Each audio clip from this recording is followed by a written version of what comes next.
Hello bookish friends, I had £160 worth of vouchers, and in a move that will shock no one, I spent it all and then continued spending money that I didn't need to spend on books. So like, we got to do a book haul now, right? So these vouchers, I have been saving up my Waterstones balance for probably about 3 years and managed to amass £160, and I finally decided to spend it. And I decided to spend it for a pretty big reason, and that is because I passed my Viva. For those of you that don't know, that is the oral examination that you have to undertake when doing a PhD. I've been doing a PhD for many years. It sucked the soul out of my body. And the dreaded Viva, where you basically have to spend like 2 hours justifying your thesis and proving to the examiners that you deserve to be awarded a PhD, was on Friday the 14th of November. And I passed that bitch, and I was like, do you know what? This deserves books and a celebration. You may start calling me Dr. Lightfoot at your convenience. I have already informed my family that from now on, if they could please address all of my Christmas cards to Dr. Carly Lightfoot, that would be so much appreciated. Sit with me today while I eat this tiny celebration macaron and drink my large mug of tea as I tell you about all of the books that I bought in celebration for this big life event. And get your TBRs ready as well, because hopefully I can give you some ideas for books for your next big spend. So book one, I don't know what, oh. This is Cold Eternity by S.A. Barnes. I love space horror and I wish there was more out there, and there really isn't that much, and I hope that changes. S.A. Barnes has written probably one of my favourite horror books ever, which I think was her debut novel. It was called Dead Silence, and I've talked about it a lot. It is an incredible book, and I would highly recommend that you read it. This is her third book. All three of them has been space horror. This is no exception. But this book is about a heroine who is on the run, who somehow manages to find herself on a ship, I guess, called the Elysian Fields, where a load of rich people decided they would be put into cryosleep until medicine has caught up to the point where humans can literally become immortal. And that failed, and presumably they all unalived. She gets onto the ship, and it doesn't feel quite so dead as she thought it would. The silence seems to be watching her. The shadows seem to be moving. The people entombed on this ship may not actually be sleeping after all, and whatever woke them is hungry. Highly recommend S.A. Barnes. And when I was looking for this book, I actually found something really interesting in that she has done 3 space horror books in a row, and her next book is going to be, apparently, a romantasy. Now, to me, it reads a little bit more like a paranormal romance than a romantasy, because to me it sounds like it's set in this world. That being said, publishers love calling anything and everything a romantasy if it even has like a drop of supernatural in it, because romantasy sells. So I wouldn't be surprised if it was in fact a paranormal romance, just being marketed wrongly as a romantasy. But I find that really interesting, but not wholly surprising, because in Dead Silence she had this great little romantic subplot, and it really did it for me. So clearly she is a spooky bitch, such as I. She is a romance and horror bitch, and we stan her, we support her, and we're going to buy all her books. Okay. Next is Wolf Gone Wild. Had to get me some paranormal romances. I have it on good authority from a friend who said that this is like a light, fluffy, just really fun paranormal romance. And it's about a hero who's a werewolf. He's lost his ability to shift into a werewolf for 3 months, and he's convinced he's cursed. The heroine is a witch. Their coven says no werewolves, don't associate with them, but he walks into her bar one day and she takes pity on him and decides to help him. And guess what? Presumably they fall in love. It sounded delightful, it sounded fun, it sounded like something that I would need after what has been a very stressful few months. I have been really in the mood for historical romance lately, so I have bought a few historicals. The first one I'm going to talk about being a classic, which is Indigo by Beverly Jenkins. Beverly Jenkins is a Black author, and she wrote Black romance back in the day. And she probably still does, to be honest. I have no idea if she's still writing or not, but she is a very famous writer. I've never read any of her books. I have only ever heard them being talked about with extreme kind of praise. And Indigo is one I've heard a lot about and have been keen to try and read.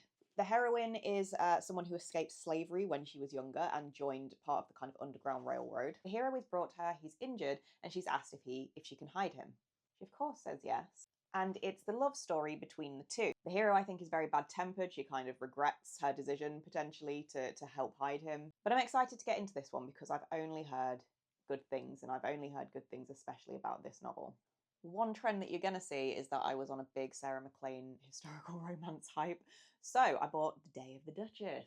This book is about a duke who, if I'm getting the synopsis right, marries a woman, the heroine, obviously, makes a big mistake and breaks her heart. Now, he fucks off for 3 years. He's like, oh, girl, I'm so sorry. I deserve to be in cold storage for 3 years. And he very kindly puts himself in cold storage. He comes back and he's like, look, I need an heir. You don't want to be my wife anymore. So find me a replacement, but also live like together with me. Just live together with me. Find me a replacement for yourself, and then I'll let you go.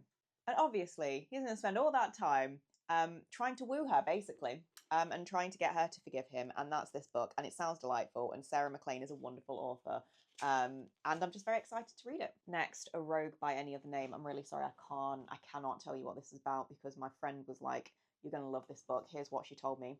The hero is a proper fucker. He's a fucker, and he does fucker shit like from the start, and he remains a fucker, and then he has to be redeemed. So this is book 1 in the Casino series. She told me not to read the blurb, not to read the synopsis. She just said it's a historical. It's Sarah MacLean, who I love. He's a bad, terrible man, and I can't tell you what this is about. Go and look it up. This is going to be my next read. I cannot wait. I can't wait to read about a man doing bad stuff and then being brought to his knees by his heroine. The remaining books that I bought with my vouchers have not yet arrived, because they're going to take anything from 2 days to 5 weeks to get here, apparently. Still going to talk about them though, and then we still have the books that I spent outside that £160 to talk about too. So first is I Accidentally Summoned a Demon Boyfriend. Now this one, I will say, is a little bit of a gamble, because I could get this on KU as part of my subscription, and I almost did. But look, I like the cover. It's a paranormal romance about demons. And any of you guys that's been following my socials will know I am literally in the middle of writing a paranormal romance about demon kings. It's basically about a heroine who I think casts a magic spell that she sees like her favourite character on TV or something like that. Just says favourite character in the blurb, so that could be a book, TV, whatever. She casts the same spell jokingly, but then oops, turns out it actually summons a demon. And now that demon is like, I'm your boyfriend now. And she's like, no. He's like, yeah. And they have a magical bond. So if she wants to get rid of him, she's going to have to sever the magical bond, but she ain't going to sever that magical bond. She's going to keep that demon boyfriend. Next is one that my friend recommended to me. She's recommended me a few that I ended up going and buying, actually. This one is called Dragonbound by Thea Harrison. Another paranormal romance again, because I do love me some paranormal romances. But this one sounded really fun. It's about a heroine who is basically tricked or manipulated or whatever into stealing from the hero, a dragon's hoard. So she steals like a single coin. She leaves a note, she's like, really sorry, you know, I stole this, but I've replaced it with something else, I think, something like that. And he's furious. He's like, how dare anyone have the audacity to steal from me? And so he's absolutely beside himself. He goes and chases her down, but then, you know, presumably he wants her.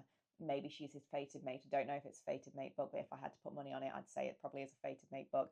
He wants her, he needs her, and romance happens, and much spice probably as well. Next, I bought The Duke Who Didn't. This one is a really interesting historical romance because it features 2 Asian leads. I think it's set in the Regency still. It's just got 2 Asian leads and they're titled. So I'm really all here for like good, positive representation in historicals. And the premise of the book seems to be that the heroine, you know, I think she grows up with the hero, I think, and she tells him one day, look, when you're ready to get serious, come and talk to me.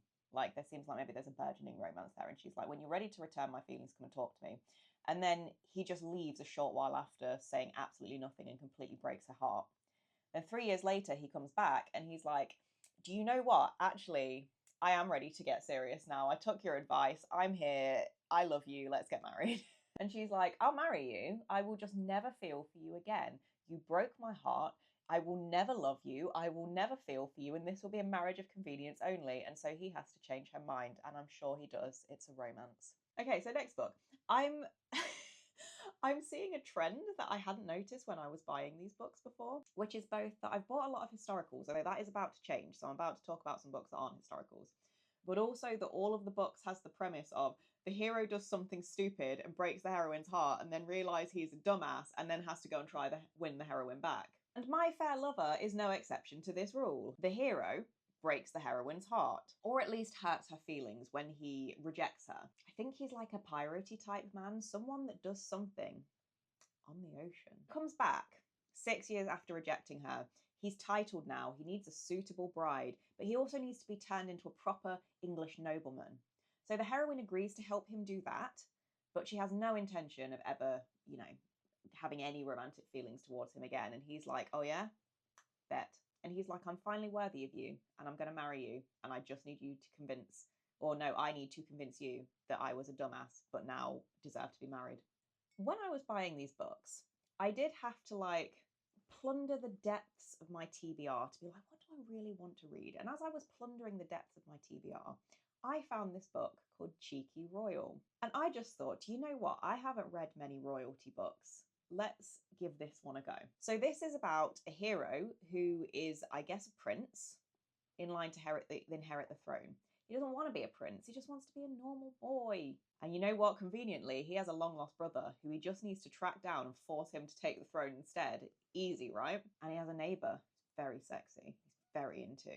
And he needs to find this brother. He needs to get this brother to take the throne. And also then he needs to seduce his sexy neighbour heroine lady. I just want to point out, I'm not actually like developing some kind of infectious disease or something like that. I have very like tender skin, and so I've been scratching myself, and already you can see that little mark there. I am in fact just itchy. Probably it is time for my annual bath, so I'll have to get on that tonight. Next is Huge Deal, and I think it's about a hero who's like a millionaire CEO kind of hero, and his assistant. And, you know, she's had feelings for him, but he's kind of rejected her in the past, I think. And he's determined not to let her get under his skin. But then his brother is like, you know what? Your assistant's real sexy and I'm going to go for that bitch. And the assistant's like, you know what? I'm going to let him go for me because I am that bitch. And then presumably the hero is real mad about it. I've got 2 horrors for you next. That is exciting. I've been in a very romancy mood for the past, I don't know, few months really, when I have been reading. Because I've only really just started getting back into reading, but I'm finding horror is a bit more difficult to get into. I'm finding, I guess, I need a bit more like joy rather than misery. It's probably understandable after everything that's been going on, but I am still determined to get into horror, and I'm really excited for the S.A. Barnes one, but I'm also excited for From Below. Now, Darcy Coates is a great writer. I know for a fact I love her books, and I've read some of her haunted house books. This one actually is a horror book set on the ocean, and I find the ocean terrifying, so that works for me. So the next one, I actually recently bought a book kind of like this, which I'm going to talk about in a minute as well. It's called The Night Stalkers, and it sounds unhinged. There's 2 grocery stores. They are rivals. It's a normal night in one of the grocery stores, but turns out one of the grocery stores is full of satanic cultists, and they're like, you know what?